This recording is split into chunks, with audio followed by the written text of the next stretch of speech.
The 2023 general elections may have come and gone with winners already declared by the Independent National Electoral Commission. However, the outcome is still subject to litigations, going by the number of cases at various tribunals.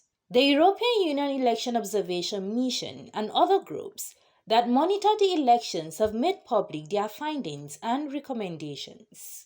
At a news conference in Abuja to present its final report and recommendations on the recently conducted general elections, the chief observer of the EU Observation Mission, Barry Andrew, called for a more transparent process for declaring election results in Nigeria. Elections, INEC did not publish key relevant information, hampering transparency throughout the collation processes and the declaration of election results. For example, INEC failed to publish the manner of calculation of the declared winners, turnouts, number of accredited voters, and the list of polling units where elections were cancelled, postponed, or not held. The absence of this information undermined the possibility for independent verification of the outcome and public trust. We consider it vital to protect the free expression of the will of the voter and integrity of elections by establishing a robust, transparent, and easily verifiable results processing system with clear rules. Other issues related to improving the integrity of the nation's electoral process was captured in the report, with key emphasis on greater women participation. The government and major political parties again failed to tackle exclusion and discrimination against women, despite the national gender policy target of 35% of women in appointed and elected positions.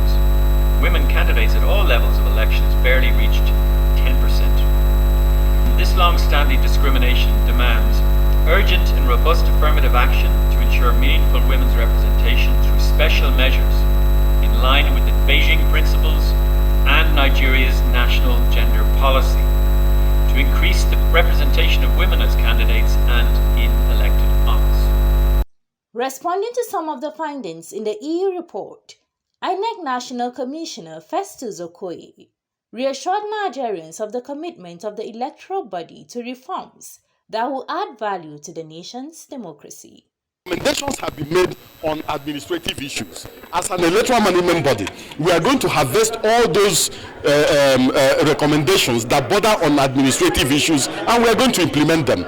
There are also some recommendations that border on both constitutional and legal issues. We're also going to look at them and also see the ones that the National Assembly can deal with.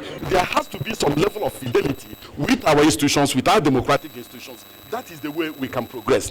It is expected that INEC will build on the recommendations of the EU and other groups to further improve the conduct of elections in Nigeria, starting with the Imo, Bayelsa, and Kogi governorship polls slated for November 2023. CNA News.